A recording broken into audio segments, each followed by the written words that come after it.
بسم اللہ الرحمن الرحیم۔ حالات و واقعات حضرت نوح علیہ السلام۔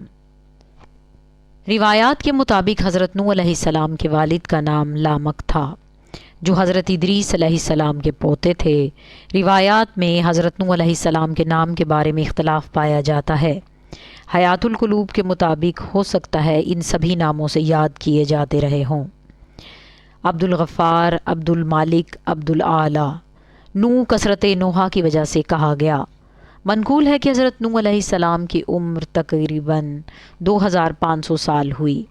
850 سال مبعوث ہونے سے قبل، 950 سال قوم کی ہدایت کا زمانہ، 200 سال کشتی کی تیاری میں گزرے اور 500 سال طوفان کے بعد زندہ رہے۔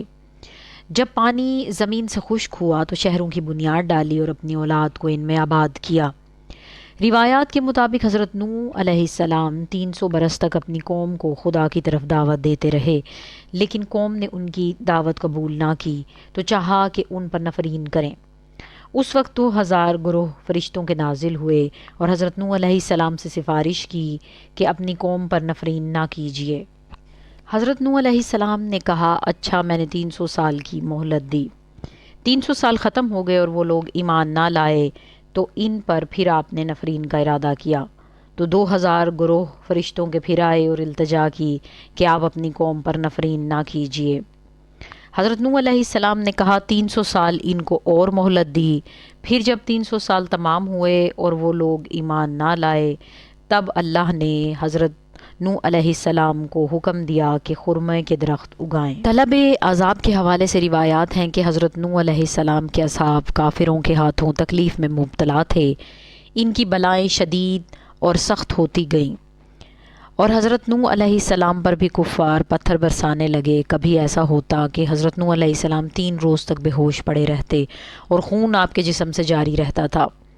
آپ کے اصحاب نے آپ کے پاس آ کر شکایت کی جو کچھ ان کو ظالم بادشاہوں اور عام کافروں سے اذیت پہنچی تھی، اور التجا کی کہ خدا ان کے آزار سے نجات دے۔ حضرت نوح علیہ السلام نے ان کی استدعا قبول کی اور نماز پڑھ کے دعا کی۔ حضرت جبرائیل علیہ السلام نازل ہوئے اور کہا کہ حق تعالیٰ نے تمہاری دعا قبول فرمائی ہے اور فرماتا ہے کہ اپنے اصحاب سے کہو کہ خرما کھائیں اور اس کے بیج بوئیں۔ جب وہ درخت بارآور ہو جائیں گے اس وقت ہم ان کو نجات دیں گے۔ وہ لوگ مسرور ہوئے اور انتظار کرتے رہے یہاں تک کہ ان کے بوئے ہوئے درختوں میں سے میوے نکلنا شروع ہوئے۔ وہ خرمے حضرت نوح علیہ السلام کے پاس لائے اور حضرت نوح علیہ السلام نے دعا کی۔ خدا نے فرمایا کہ ان لوگوں سے کہہ دو کہ ان خرموں کو بھی کھا لیں اور ان کے بیج بو دیں۔ جب ان کے درخت بارآور ہوں گے اس وقت میں ان کو نجات دوں گا۔ ایک روایت کے مطابق وہ 10 مرتبہ مامور ہوئے کہ بیج خرما بوئیں اور ہر مرتبہ جب پھل تیار ہوتا آپ کے اصحاب آتے اور وفائے عہد کے طالب ہوتے، اور ہر مرتبہ جب دوبارہ دانہ خرما بونے پر مامور ہوتے ان کے اصحاب کے 3 گروہ ہو جاتے تھے۔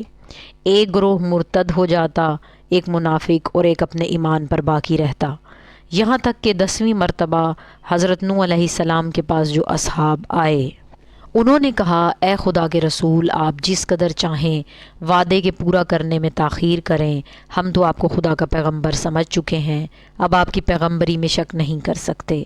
تو خدا نے ان لوگوں کو کشتی کے ذریعے نجات دی اور باقی تمام قوم کو ہلاک کیا۔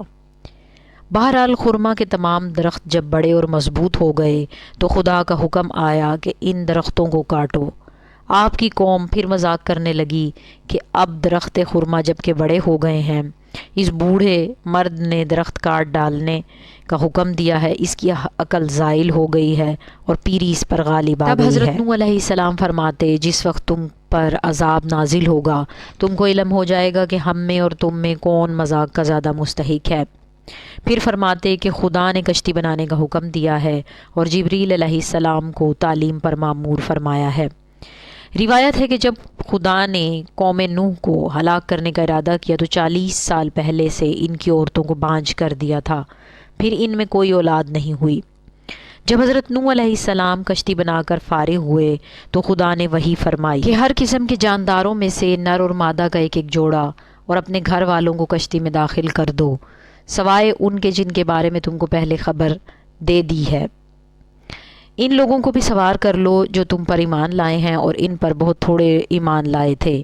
جب وہ دن آیا جس روز خدا ان کو ہلاک کرنا چاہتا تھا، حضرت نوح علیہ السلام کی زوجہ اس تندور میں روٹی پکا رہی تھی جو مشہور ہے کہ مسجد کوفہ میں ہے، اور حضرت نوح علیہ السلام کشتی میں اس جگہ جو جانوروں کے لیے مقرر تھی ان کی چیزیں جمع کر رہے تھے کہ حضرت نوح علیہ السلام کی زوجہ نے آواز دی کہ تندور سے پانی ابل رہا ہے۔ حضرت نوح علیہ السلام نے آ کر تندور پر کچھ مٹی ڈالی اور اس پر مہر لگائی کہ پانی باہر نہ آئے، اور جانوروں کو کشتی میں داخل کیا۔ پھر تندور کی مہر توڑ دی اور مٹی ہٹا دی۔ آفتاب چھپ گیا، آسمان سے قطرہ قطرہ پانی برسنے کے بجائے یک بارگی پانی آیا اور تمام چشمے ابل پڑے۔ قرآن کریم میں سورہ ہود میں یہ منظر کچھ یوں بیان ہوا ہے۔ ترجمہ: ہم نے آسمان کے دروازوں کو موسلادھار پانی سے کھول دیا اور زمین سے چشمے جاری کر دیے تو زمین و آسمان دونوں کو پانی مل کر ایک ہو گیا۔ کشتی میں سوار ہو جانے کے حکم کے بعد کشتی حرکت میں آئی اور حضرت نوح علیہ السلام نے اپنے کافر بیٹے کو دیکھا جو پانی میں کھڑا ہوتا اور گرتا جاتا۔ حضرت نوح علیہ السلام نے فرمایا، بیٹا ہمارے ساتھ کشتی میں سوار ہو جاؤ اور کافروں کے ساتھ مت رہو۔ اس نے کہا، جلد پہاڑ پر چڑھ جاتا ہوں اور پناہ لیتا ہوں، وہ مجھ کو پانی میں ڈوبنے سے محفوظ رکھے گا۔ حضرت نوح علیہ السلام نے فرمایا، آج خدا کے عذاب سے بچانے والا کوئی نہیں مگر وہی بچ سکتا ہے جس پر خدا رحم فرمائے۔ پھر حضرت نوح علیہ السلام نے کہا، پالنے والے، یقیناً میرا بیٹا میرے اہل سے ہے۔ حق تعالیٰ نے فرمایا، اے نوح، وہ تمہارے اہل سے ہرگز نہیں ہے۔ اسی اثنا میں ان کے اور بیٹے کے درمیان موج حائل ہو گئی اور پسر نوح غرق ہو گیا۔